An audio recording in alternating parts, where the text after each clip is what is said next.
Interlune is an early stage company based in Seattle, and we're focused on commercializing space resources starting with helium-3 from the moon.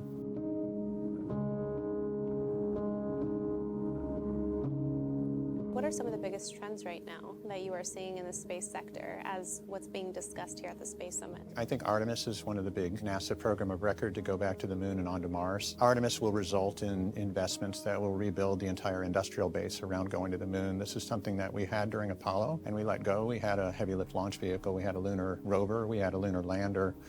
Now we're building new ones, and the companies that are developing those are companies that will depend on it, Interlune, to buy services from and allow us to focus on developing core technologies to extract space resources. So what would you say are the key focal points for Interlune for the rest of 2024? 2024, we are focused on developing that core IP. We've got a couple of government grants, one from NASA, one from the Department of Energy, and one from the National Science Foundation that we just finished up. The way to simulate being on the moon without getting to the moon is you use lunar regolith dirt simulant, which is made in a laboratory. You can test in lunar gravity on a parabolic airplane, and you can test in vacuum using a vacuum chamber, or take that vacuum chamber on the parabolic airplane. So we'll be doing some 2 flights on an airplane operated by Zero Gravity Corporation, and we'll be simulating 1/6 gravity on the moon and testing out some core technology. I do want to talk about the new project that you're spearheading where you're extracting gases, right? So talk to me more about it and everything that goes into conducting this project. The sun is a natural fusion reactor. So gases like helium-3, helium, hydrogen, and other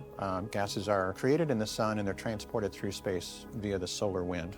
So those solar wind gases have been implanted on the surface of the moon for 4 billion years. Our objective at Interlune is to go get these gases, primarily the helium-3, because it sells for $20 million a kilogram here on Earth. So it's one of the most valuable resources in space, and it's expensive enough to warrant going to space and bringing it back to Earth and being able to turn a little bit of a profit. We're currently developing hardware and conducting testing to simulate the extraction of those solar wind gases from the lunar regolith and demonstrate that we can get them out. And you're here at the New York Stock Exchange for our annual Space Summit. What have been the biggest takeaways so far, and why was it important that you attended? I think it's amazing that the stock exchange is focusing on space. Space was a place for government, and then it was a place for private investment, and now it's a place that the stock exchange is paying attention to as possible public investments and other types of strategies that can help space companies grow and serve the broad markets that they